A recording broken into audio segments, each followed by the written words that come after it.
Selamat pagi. Semoga silakan dipersiapkan dulu. Semua siap. Salam. Assalamualaikum warahmatullahi wabarakatuh. Waalaikumsalam warahmatullahi wabarakatuh. Alhamdulillahirabbil alamin. Pada pagi hari ini kita bertemu lagi di pelajaran sejarah di kelas 11 IPS 1. Oke, sebelum pembelajaran dimulai, mau Bapak absensi terlebih dahulu.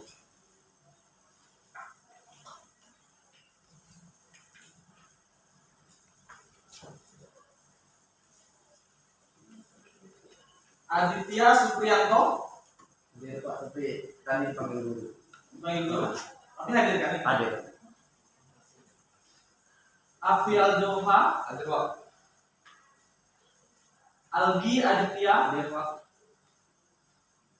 Ananda Ridho Susilo Putra.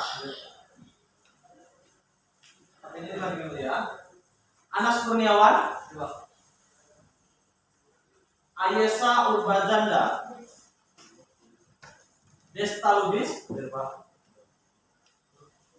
Devi Rahmawati. Izin WC. Tapi masuk. Destra Wijaya. Hadir Pak. Elsa Meditya BR Simanjorang. Izin WC. Tapi masuk. Masuk. Firdaus Akbar. Gama Fajario. Sakit Pak. Sakit. Ada surat? Dari mana juga? Teman dekatnya siapa? Dekat 14 lagi. Di kelas ini teman akrabnya siapa? Ada? Kenal Pak. Kenalan. Sakit ya berarti ya? Iya. Ilyas Firdaus.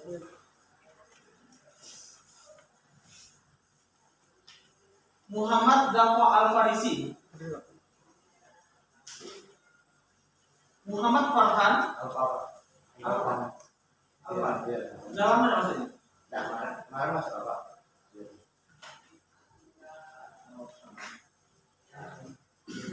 Muhammad Ramadhani Haliputra. Muhammad Sam Syahmi. Nabila Pakuita Ramadhani. Jadi ada dua yang tidak masuk ya, Gama Fajario dengan Bapak.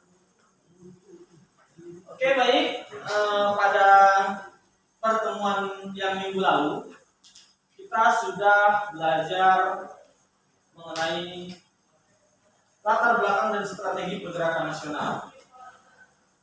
Nah, masih ingat tak apa itu latar belakang terjadinya pergerakan nasional di Indonesia? Ada berapa poin? Yang baca pasti paham. Oh ya, nih, sembari tolong ditempelin siapa ya? Ini ya. Berdua dengan kawannya.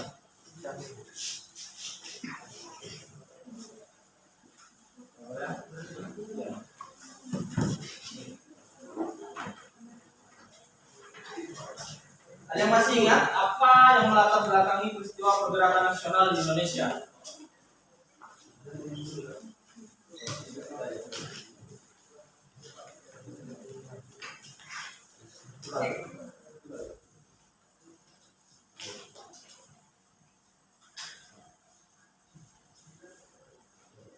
Lupa ya? Belakangnya Ada dua, apa aja tuh? Uji. internal dan eksternal. Eksternal dan internal. Oke. Ada dua faktor yang melatar belakangi suatu peristiwa pergerakan nasional di Indonesia. Dan hari ini kita akan memasuki mengenai organisasi awal pergerakan nasional. Kemarin sudah membahas mengenai latar belakang, strategi pergerakan nasional, di mana di poin strategi pergerakan nasional itu bergerak menggunakan organisasi-organisasi. Nah, inilah yang akan kita pelajari nanti.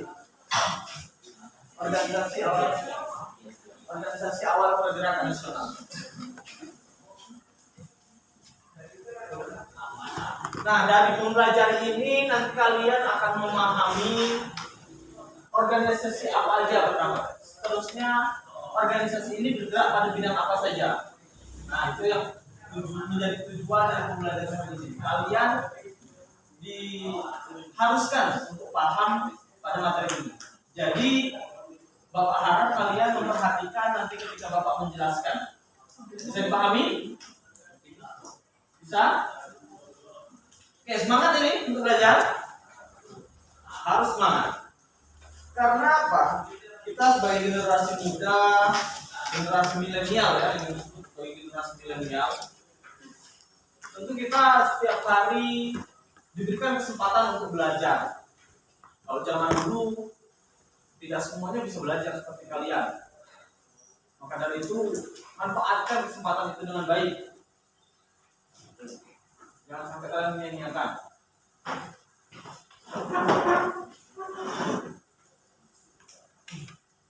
Oke? Tadi belajar apa kalian? Olahraga. Belajar olahraga. Fokus. Sebelum belajar ada baiknya kalian untuk mengasah konsentrasi deh. Coba tangannya gini, semuanya. Gini. Konsen. Pegang ibu jempol. Kelihatan? Coba kalian putar. Coba. Bisa? Nih, langkah.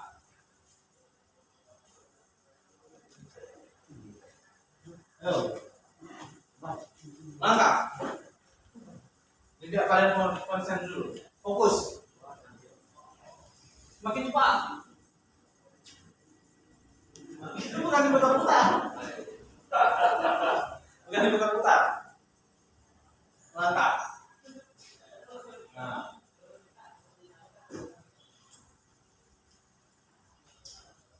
Nih, putar. Makin bisa. Apa maksudnya? Di sini terkandung filosofis juga. Jari ini berjalan semakin hari semakin cepat. Ada kemunduran. Tidak ada yang mundur gini. Ini bisa kita jadikan suatu pelajaran. Bahwasanya setiap hari kita selalu berjalan maju. Kita tidak akan lagi bisa kembali kepada bahkan menit sebelumnya. Nih, aku nggak bisa mengulangi seperti tadi. Kembali ke tadi tidak bisa. Artinya apa? Setiap langkah kita memiliki makna, memiliki kesempatan. Jadi kalian yang di sini kita juga manfaatkan kesempatan kalian dengan sebaik mungkin.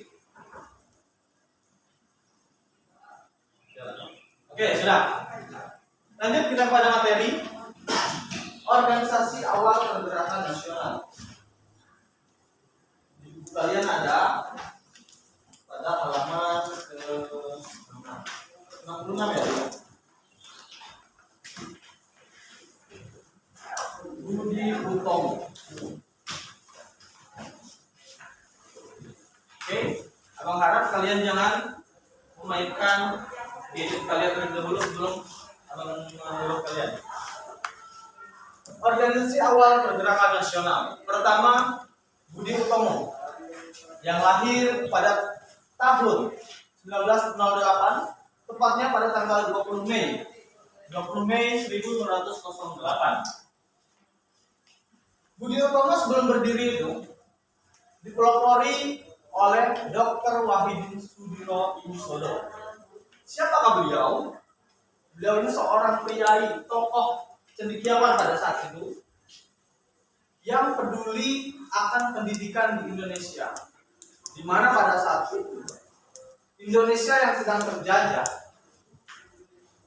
untuk mendapatkan pendidikan saja susah, untuk makan susah, pembodohan di mana-mana, sehingga tokoh-tokoh terpelajar ini seperti Dr. Wahidin Sudirohusodo, ia berkeliling jalan mencari anggota lain, mencari teman-teman, dan bertemulah dengan Dr. Sutomo. Dr. Sutomo. Siapa Dr. Sutomo ini? Seorang mahasiswa Stovia. Sekolah ini Stovia itu adalah sekolah kedokteran pada saat itu. Bertemu dengan Dr. Sutomo, Dr. Wahyudin menyampaikan konsep apa yang ingin dibangun, yaitu dari bidang pendidikan tadi. Kalau abang bahasakan begini ya, Sutomo, mari, ya silakan. Sutomo, kata Dr. Wahyudin, ayo kita bentuk suatu perkumpulan.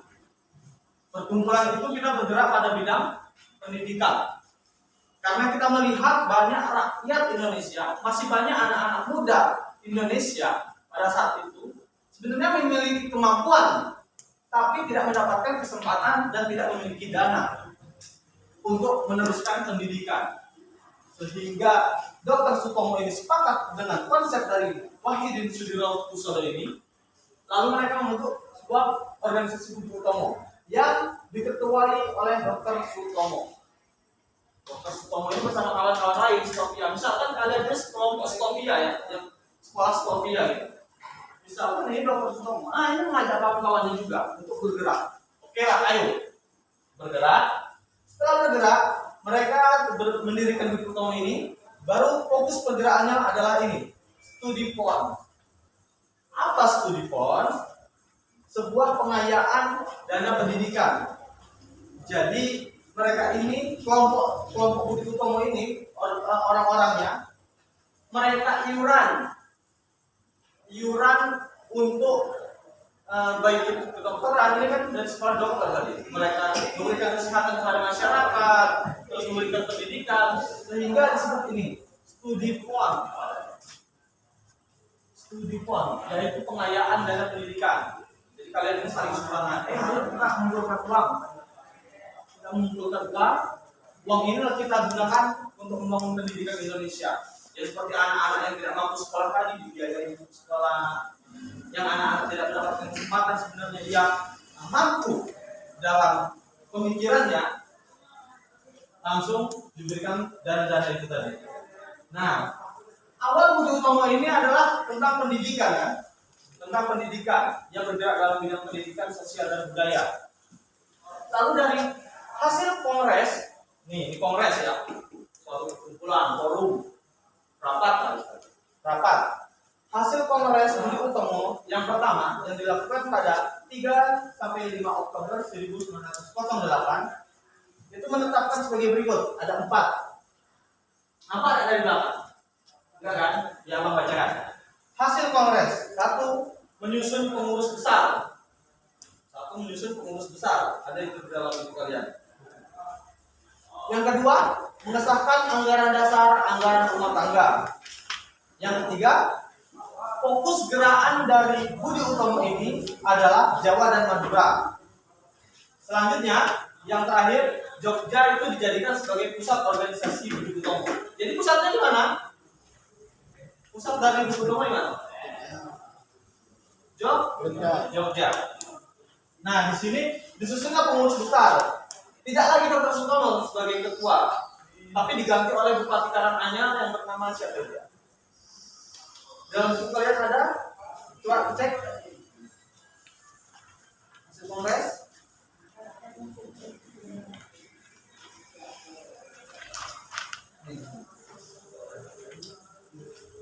Nah ya itu Tirto Kusumo. Itu dijadikan sebagai ketua pimpinan pusat dari Budi Utomo. Selanjutnya mengesahkan anggaran dasar, anggaran rumah tangga. Tentu suatu organisasi itu memiliki undang-undangnya sendiri yang disebut dengan anggaran dasar dan anggaran rumah tangga. Tentu kelas OSIS yang ada di SMA ini kita tentu memiliki anggaran dasar dan anggaran rumah tangga. Lanjut, fokus gerakannya Budi Utomo ini Jawa dan Madura. Langsung ada pertanyaan. Kenapa kok tidak sampai Kalimantan, Pak? Tidak sampai ke Sumatera, Pak? Tidak sampai ke Sulawesi, Pak? Kenapa demikian? Karena pada saat itu di Jawa ini adalah pusat dari penjajahan. Seperti kita ketahui, Batavia yang hari ini menjadi Jakarta itu adalah pusat perdagangan dari VOC. Artinya penjajahan itu dulu sangat kental, yang ada hanya di Jawa. Dan pada saat itu yang masih lahir kaum terpelajar atau kaum priai itu hanya ada di Jawa. Nah, maka itu gerak Budi Utomo ini belum meluas ke seluruh Indonesia, masih difokuskan pada Jawa dan Madura. Selanjutnya Jogja sebagai pusat organisasi. Nah, Budi Utomo ini dipusatkan di Yogyakarta. Oke, lanjut. Setelah dari sini yang semula bergerak dalam bidang pendidikan, sosial dan budaya, Budi Utomo beralih menjadi kepada gerakan politik setelah Dr. Sutomo pulang dari sekolah di Belanda. Setelah pulang dari Belanda, Dr. Sutomo itu mendirikan PBI, Persatuan Bangsa Indonesia. Mendirikan itu Dr. Sutomo ini. Dan dia berpikir, sepertinya Budi Utomo ini harus bergerak dalam bidang politik. Dia berpikir demikian. Ia mendirikan PBI ketika dia pulang dari Belanda, tapi ia masih memimpin Budi Utomo. Dan akhirnya adalah suatu penggabungan. Pada Kongres kedua Budi Utomo yang dilaksanakan itu terjadi penggabungan pada 1935 ya. Kongres kedua ini pada 1935 terjadi penggabungan antara PBI yang tadi didirikan oleh Dr. Sutomo dengan Budi Utomo. Lalu lahirlah Parindra. Lahir Parindra. Lanjut pada Perhimpunan Indonesia. Perhimpunan Indonesia atau semula bernama Indiske Vereniging, suatu organisasi perkumpulan mahasiswa yang pada saat itu sedang ada di Belanda, Leiden Belanda.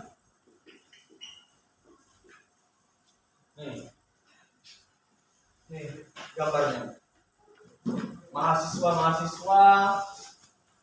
yang pada saat itu mendirikan Perhimpunan Indonesia di Leiden pada tahun 1908. Berdirinya PI atau Perhimpunan Indonesia atau Indiske Vereniging pada tanggal 25 Oktober 1908. Itu berdirinya. Nah, apa fokus gerakan dari Perhimpunan Indonesia? Apa? Sosial. Kenapa pada saat itu bergerak di dalam fokusnya pada sosial? Ini dicontohkan apa kalau dianalogikan? Ini perkembangan ini. Coba apa, Dek? Ini yang ada dalam gambaran tadi apa?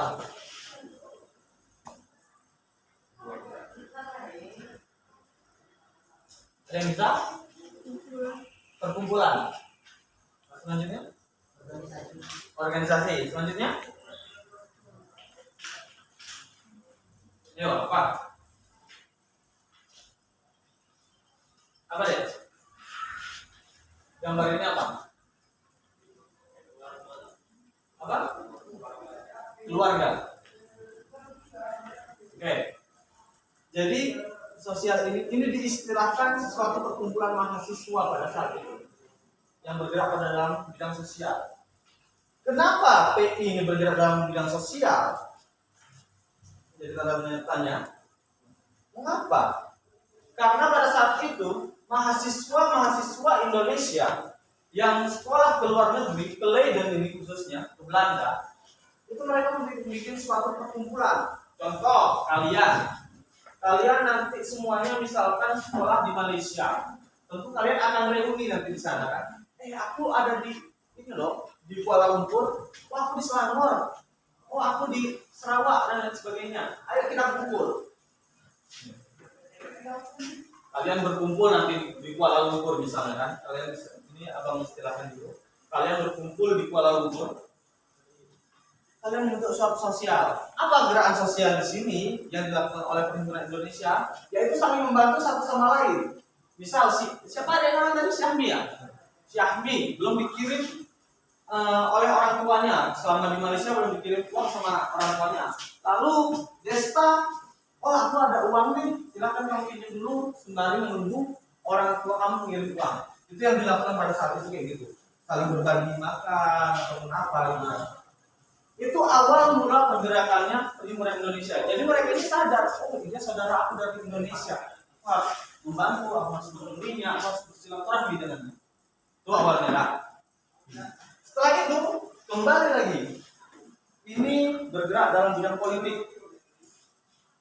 Dalam bidang politiknya apa?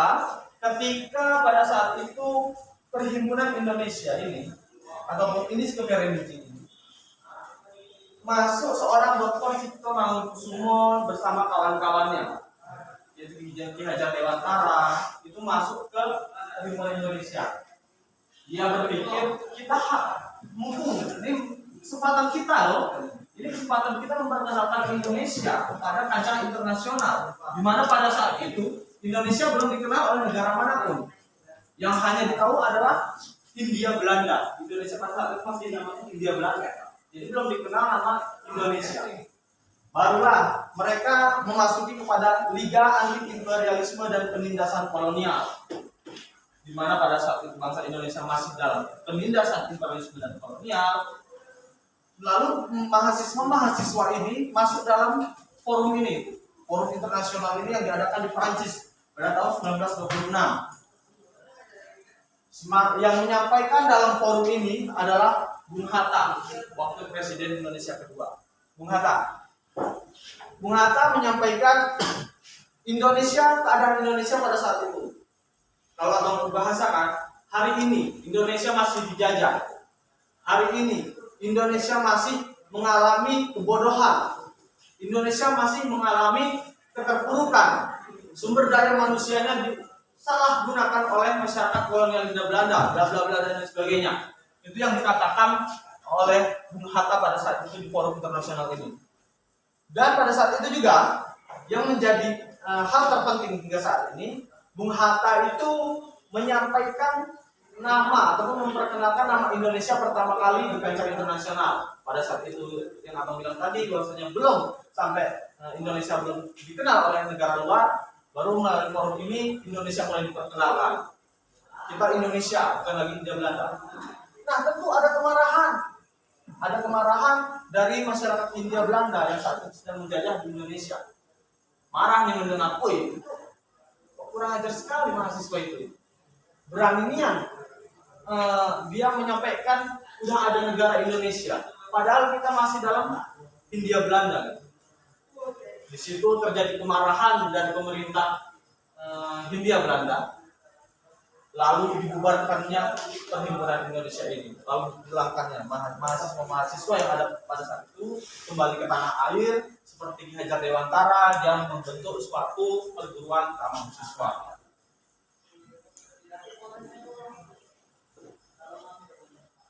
Ini didirikan oleh Ki Hajar Dewantara.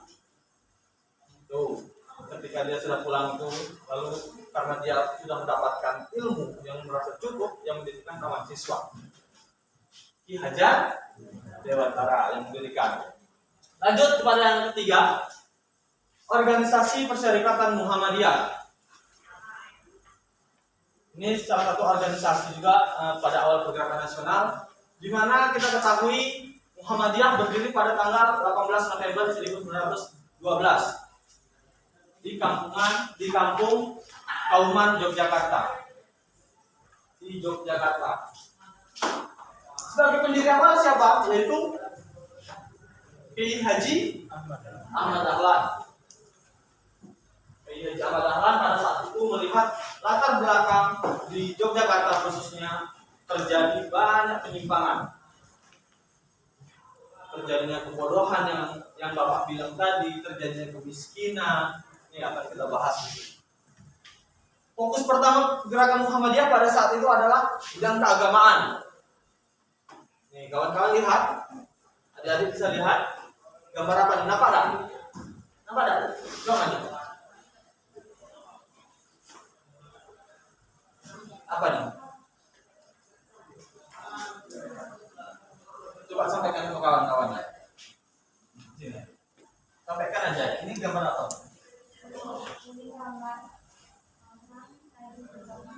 Orang lagi berdoa. Di sini kata teman kalian tadi ada orang yang sedang berdoa. Tapi di sini ada hal yang mengganjal, yaitu tentang sesaji. Kenapa pada saat itu Muhammadiyah memberantas ini terlebih dahulu, menangnya dalam bidang keagamaan? Pada saat itu diyakini bahwasannya masyarakat Islam yang ada di kaum-kaum Yogyakarta itu sudah jauh dari ajaran agama, dari syariat agama yang sesungguhnya. Di mana saat berdoa yang mengucap bukan langsung kepada Tuhan, kepada Allah, tapi melalui sesaji ini. Kalau tidak ada sesaji, doa tidak akan terkabulkan. Ini yang diberantas oleh media pada awal. Ini sangat berat pada saat itu. Selanjutnya kepada bidang sosial. Apa bidang sosialnya? Sosialnya pada saat itu memberi makan kepada orang-orang sekitar kaum Yogyakarta yang banyak terlantar, yang miskin tadi. Ia bersama murid-muridnya dari Haji Suja dan lain sebagainya. Ahmad Dahlan mencari anak-anak kecil, mencari orang-orang yang sedang renta, yang sedang tua untuk diberinya makan. Apa landasan dari gerakan sosial ini? Surah Al-Ma'un. Surah Al-Ma'un menjadi landasan gerakan sosial Muhammadiyah.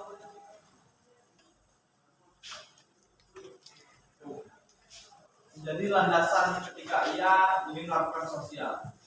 Sebelum gerakan ini dilakukan, murid-murid dari KMJ Ahmad Dahlan ini mengaji ataupun membaca kitab Al-Quran dan bertanya kepada KMJ Ahmad Dahlan, maaf Kiai, kenapa kita sudah beberapa hari ini hanya mempelajari surah Al-Ma'un saja, padahal saya sudah hafal, saya sudah fasih dalam membacanya.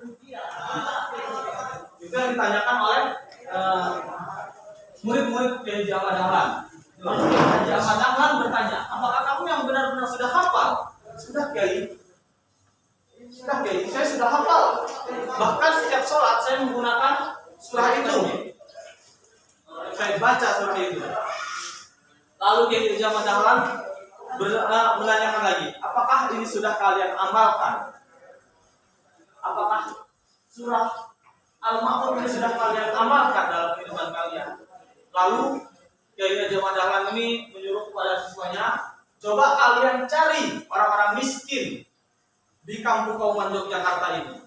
Lalu bawa ke sini, kalian mandikan, lalu kalian beri makan, kalian beri pakaian dan lain sebagainya. Tuh, gerakan sosial Muhammadiyah. Selanjutnya setelah sosial ke pendidikan. Gambar apa nih? Ada yang lihat? Apa deh? Ya. Coba sini.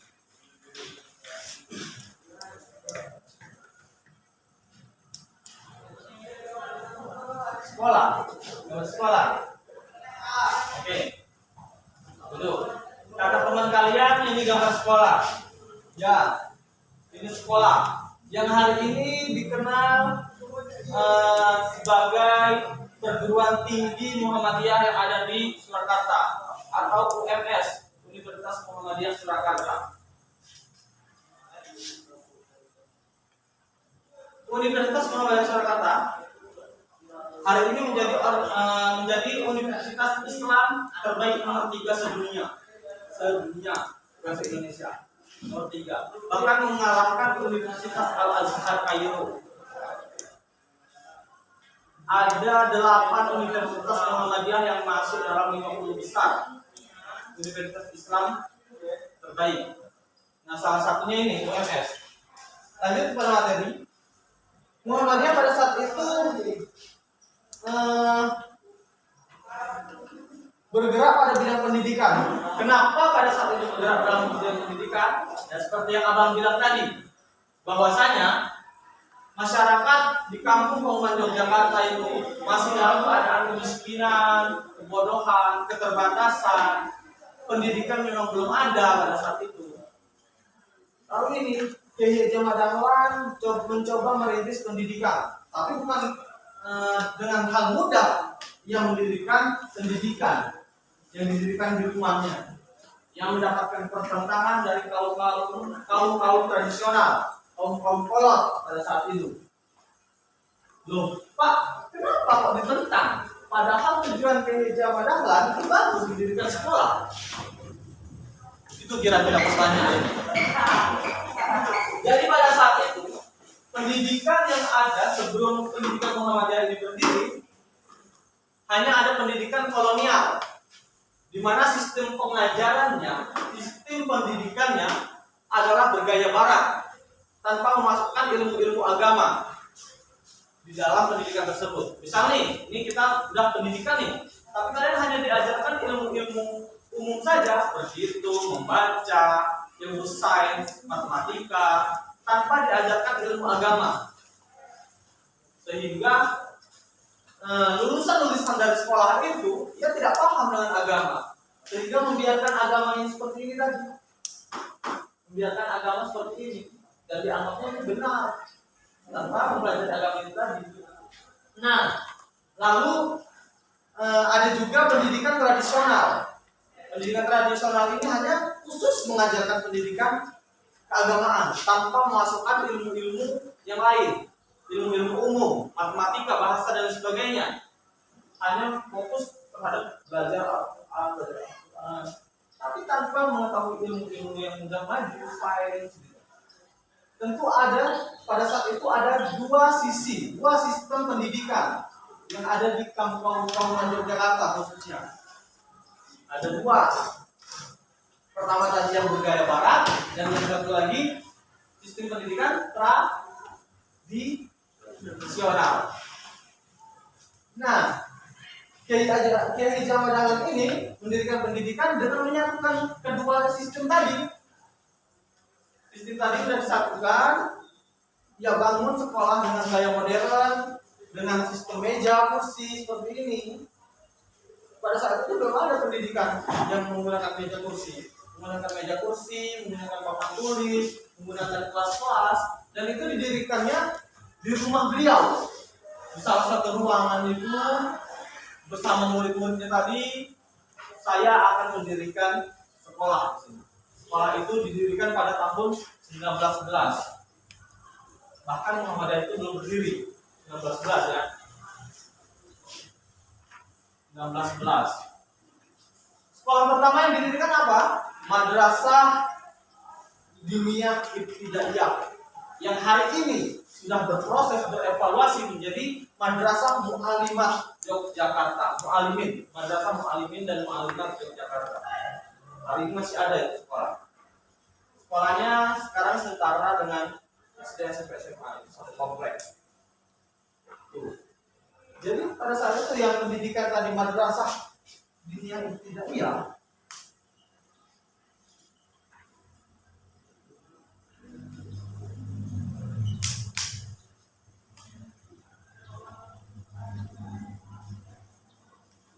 Madrasah Diniyah Ibtidaiyah itu berproses menjadi mu'allimin dan mu'allimat. Jogja. Nih, dulu ini, sekarang menjadi ini, dan ini masih eksis hingga hari ini. Dan apakah pendidikan Muhammadiyah itu hanya ini saja, Pak? Pertanyaan kalian nih. Apakah hanya ini pendidikan Muhammadiyah, hanya UMS dan Mu'allimin Jogja ini? Siapa di sini yang dari SMP Ahmad Dahlan? Ada? Dari SMK Muhammadiyah,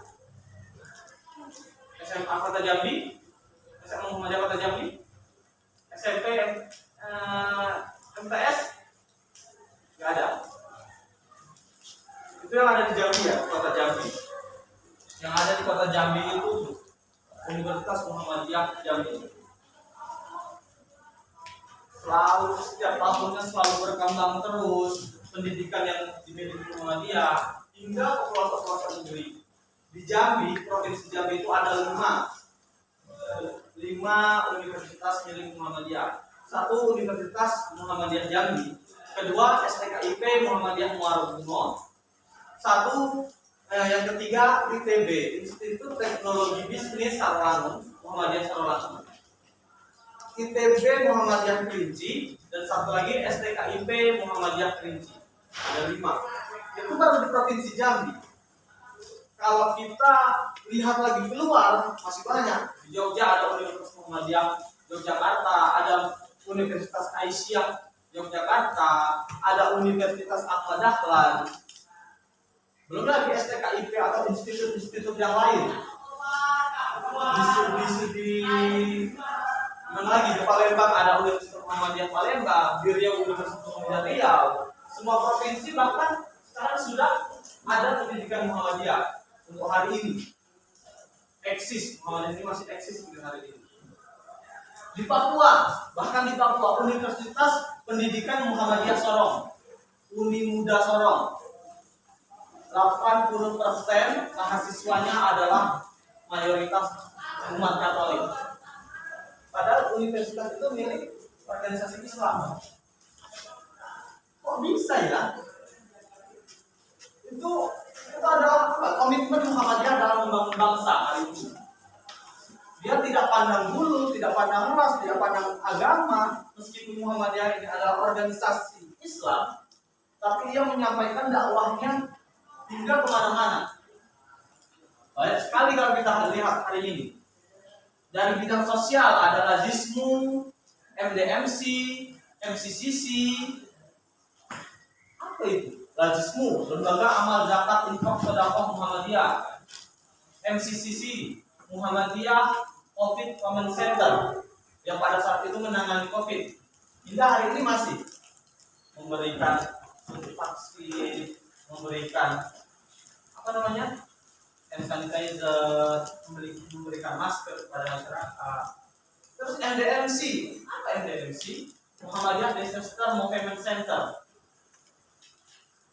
Ingat kalian pada kabut asap 2019 lalu yang dipumpai sampai merah, yang asap di mana-mana. Pada saat itu Muhammadiyah MDMC Provinsi Jambi itu membantu ke sana, mengirimkan relawan, memberikan logistik, obat-obatan. Jadi ya turun dalam tempat bencana. Bencanaan itu mereka turut andil. Muhammadiyah selalu memberikan andilnya pada masyarakat yang sedang membutuhkan. Untuk pendidikan tadi sudah, untuk sosialnya sudah. Lalu apa? Kiai Jamal Dahlan, seorang pemimpin Muhammadiyah pada saat itu patut dicontoh. Ia rela mengorbankan harta jiwanya untuk Muhammadiyah. Pada saat itu ketika pendidikan Muhammadiyah sudah berdiri, Kiai Jamal Dahlan ini habisan uang untuk menggaji guru Muhammadiyah.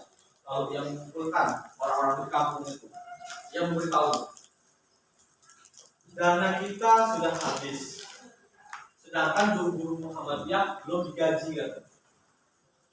Lalu saya akan menjual semua barang-barang yang ada di rumah saya, baik itu lemari, baik itu radio bisa ada di situ. Semua yang berharga itu dijual. Silahkan kalian lelang barang-barang saya, dan uang ini akan saya gunakan untuk menggaji guru-guru Muhammadiyah. Nah, pada saat itu masyarakat yang ada di situ tertakjubkan oleh semangat Kiai Jamal Dahlan ini dalam berkorban.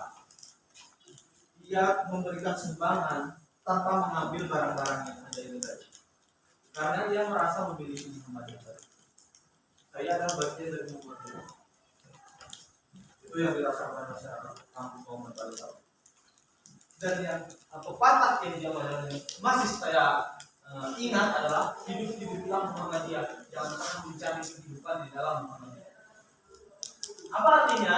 Ketika Muhammadiyah memiliki amal usaha yang begitu banyak, kita orang-orang yang ada dalam Muhammadiyah jangan pernah sekali-kali mencari hidup di Muhammadiyah.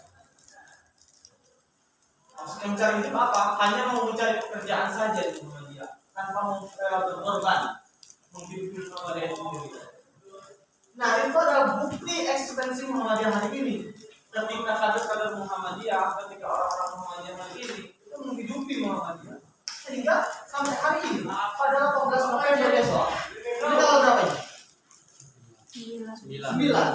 9 hari lagi milad Muhammadiyah ke 109 tahun.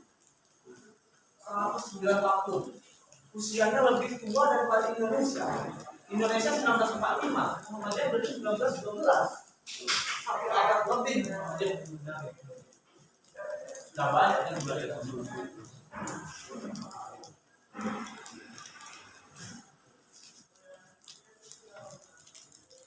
Rumah sakit kita punya di Beringin. Rumah sakit apa tuh? Nyai Walidah di sini. Di Beringin sini. Dekat patung Badan Makala. Ada di sini. Puskesmas atau apa itu? Jadi setiap hari Jumat ada pengobatan gratis. Silakan bagi anak-anak ataupun ada keluarga, sanak famili, tetangga yang sakit ataupun apa membutuhkan obat, silakan. Dan pada hari ini banyak sekali Muhammadiyah ini, kader-kader ini banyak sekali anggota Muhammadiyah. Abang turut juga dalam Muhammadiyah. Dan banyak masih organisasi-organisasi otonom yang ada di Muhammadiyah ini. Ya, kita melihat hari ini. Kalian kenal dengan wali kota kalian? Ada yang kenal? Siapa, Desta? Pak Pasha. Beliau kader Muhammadiyah. Direktur Rumah Sakit Raden Matahir, Bang Ferry, kalau abang manggil Bang Ferry. Beliau kader Muhammadiyah. Kalian kenal sama Bang Rocky Chandra? Ketua DPR, Wakil Ketua DPR di Provinsi Jambi. Beliau orang yang lahir dari rahim Muhammadiyah. Artinya Muhammadiyah hari ini sudah banyak mencetak kader-kader bangsa, kader-kader umat yang nantinya siap terjun ke masyarakat. Presiden pertama Indonesia siapa? Soekarno. Beliau seorang tokoh Muhammadiyah. Ketika beliau diasingkan ke Bengkulu pada saat itu, dia menjadi ketua Dikdasmen Muhammadiyah, pendidikan dasar dan menengah, ketua bidang itu ya, Majelis Dikdasmen Muhammadiyah, pimpinan wilayah Muhammadiyah Bengkulu. Di situ ketika dia bertemu dengan Ibu Fatmawati. Lalu siapa lagi? Kalian kenal jenderal pertama yang ada di Indonesia? Jenderal Sudirman. Panglima besar Jenderal Sudirman itu adalah kader Muhammadiyah dari Hizbul Waton. Apa lagi Hizbul Waton ini? Penginginan Bapak ingin menjelaskan. Jadi Muhammadiyah ini banyak lagi organisasi yang ada di bawahnya. Makanya abang tadi aku bertanya, ada yang dari Ahmad Dahlan, ada dari yang ini dan itu. Kader-kader abang organisasi otonom yang ada di Muhammadiyah itu seperti IPM, Ikatan Pelajar Muhammadiyah, IMF, Ikatan Mahasiswa Muhammadiyah, Pemuda Muhammadiyah, Nasyidul Aisyah, Tapak Suci. Nah, ada yang kenal Tapak Suci? Perguruan Tapak Suci, Pancasila. Itu organisasi yang ada di Muhammadiyah. Dan Hizbul Waton. Hizbul Waton itu gerakan kepanduan seperti pramuka. Nah, itu Jenderal Sudirman itu lahir dari itu tadi. Lahir dari Hizbul Waton, gerakan kepanduan Hizbul Waton. Dan masih banyak lagi. Buya Hamka, tokoh agama yang kita kenal dari Sumatera Barat. Kasman Singodiljo, tokoh pada saat itu. Dan masih banyak lagi.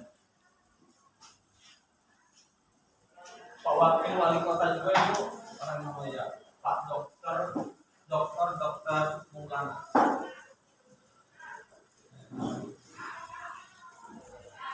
Oke, sampai sini ada yang ingin ditanyakan?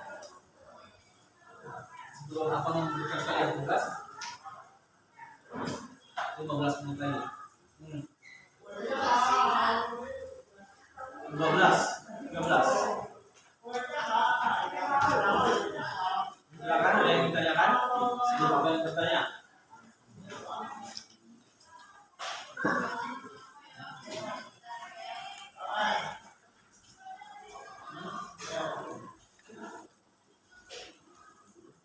Syahmi, tadi gerakan Budi Utomo fokusnya kemana? Pendidikan. Hal apa yang dilakukan oleh Budi Utomo dalam pendidikan itu?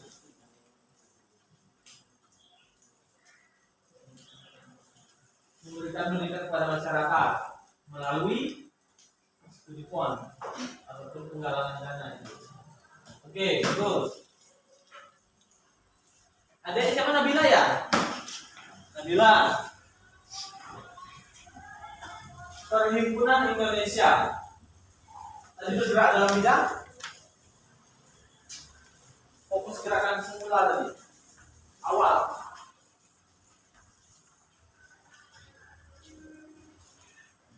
Itu ada. Apa deh? Sosial.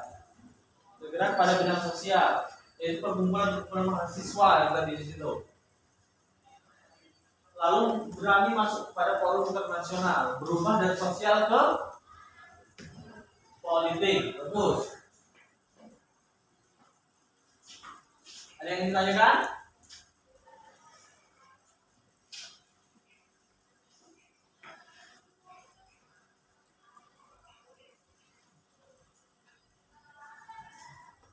Lubis, Desta apa Lubis ini? Desta. Tadi fokus gerakan Muhammadiyah ada berapa poin? 2. Agama dan pendidikan. Agama, pendidikan, selanjutnya sosial.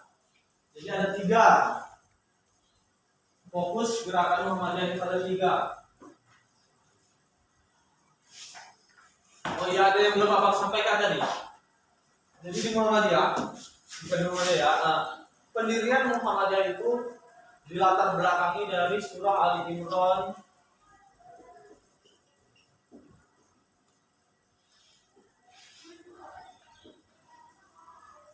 Imran 104.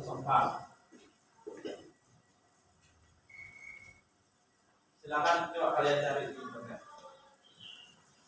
Surah Ali Imran ayat 104. Dan hendaklah di antara kalian ada segolongan umat yang menyeru kepada kebaikan, menyeru kepada yang baik, dan meninggalkan kepada yang munkar. Merekalah orang-orang yang beruntung.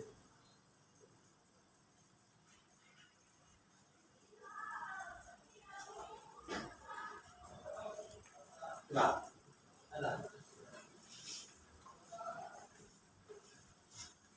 Kalau aku minggu hari dengan tidak undi qadir. Coba dibaca artinya. Dan hendaklah di antara kamu ada segolongan orang yang menurut kepada kebenaran, menyuruh berbuat yang bagus dan mencegah dari yang mungkar, dan mereka itulah orang-orang yang beruntung. Nah, itu. Dan hendaklah ada segolongan umat yang menyeru kepada kebajikan, menyuruh pada yang makruf dan meninggalkan pada yang munkar. Mereka orang-orang yang beruntung. Kenapa pendirian Muhammadiyah ini identik dengan surah ini, ayat ini, ayat ke-104? Jadi organisasi ya, dan hendaklah ada segolongan umat yang menyuruh kepada kebaikan. Misal di kalian segolongan umat menyuruh kepada kebaikan. Ayo kita berbuat baik, menyuruh kepada yang ma'ruf.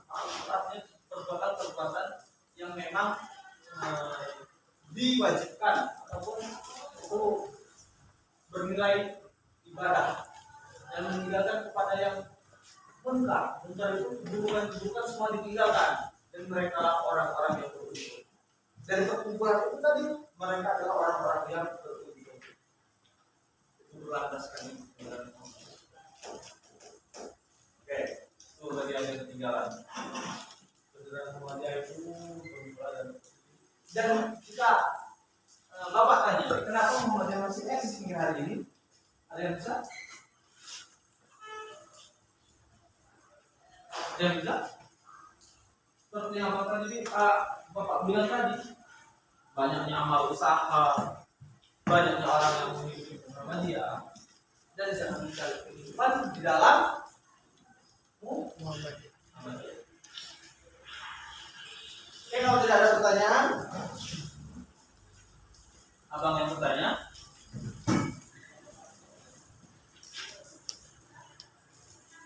Menit lagi ya.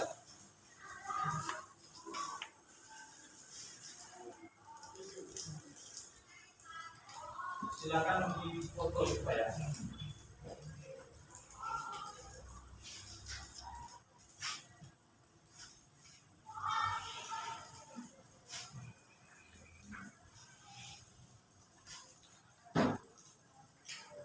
Sudah. Oke, di situ sudah difoto oleh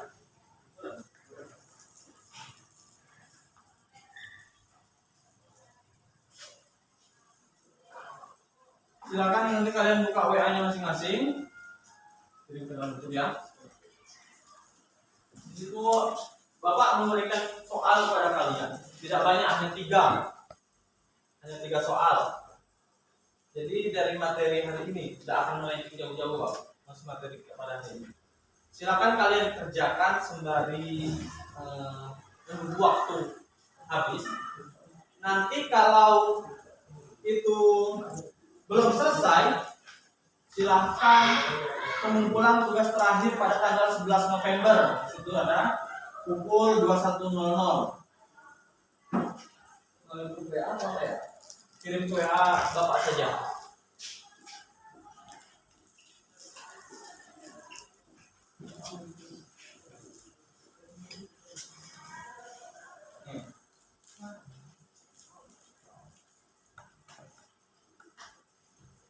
Ya, selamat mengerjakan.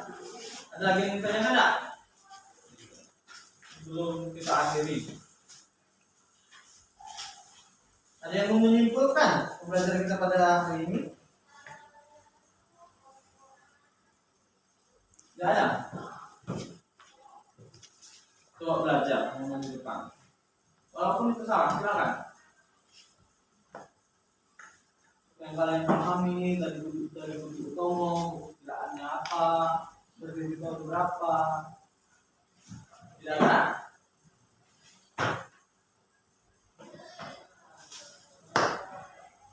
4 menit lagi.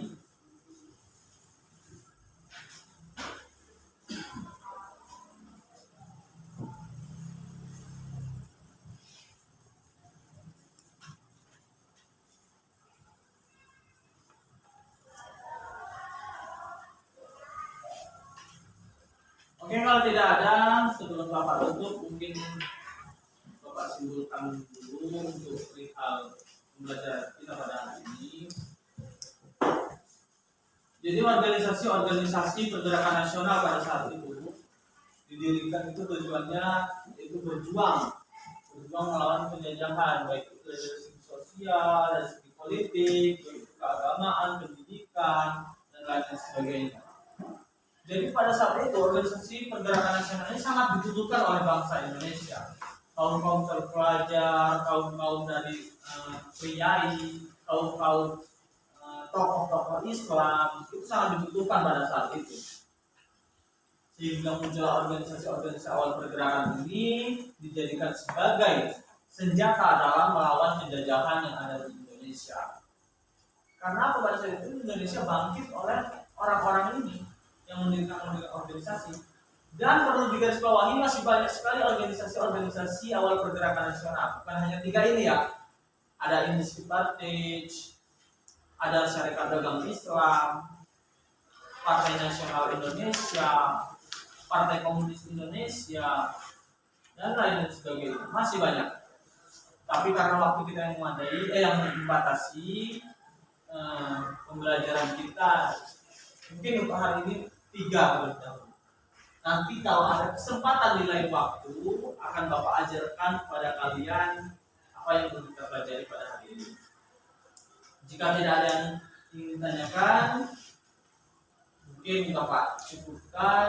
Jangan lupa itu tugasnya dikerjakan sebagai evaluasi kalian, sebagai untuk mengetahui sejauh mana kemampuan kalian dalam pembelajaran pada hari ini. Dan itu ingat ada batasan waktunya, jangan sampai melewati batas waktu. Kalau sudah melewati batas waktu, tidak akan Bapak terima lagi, meskipun kalian mengirimkan. Dan kalau bisa diusahakan kirim melalui PDF ya, PDF. Jadi nanti dipoto, jadikan PDF, kirimkan ke WA. Sertakan nama, jangan lupa sertakan nama. Assalamualaikum Pak, saya bla bla bla bla, ingin mengumpulkan tugas yang kemarin Bapak beri. Oke, jika tidak ada lagi yang ditanyakan, Bapak ucapkan terima kasih kepada Allah. Bapak mohon ampun bila ada kata-kata Bapak yang kurang berkenan di hati para adik-adikku semua. Bapak mohon maaf yang sebesar-besarnya. Bapak akhiri mengual kolami wa mayas turun. Bila bisa bilil hak fastaghfirul khairat. Terus berdoa kepada kebaikan. Wassalamualaikum warahmatullahi wabarakatuh. Waalaikumsalam warahmatullahi wabarakatuh.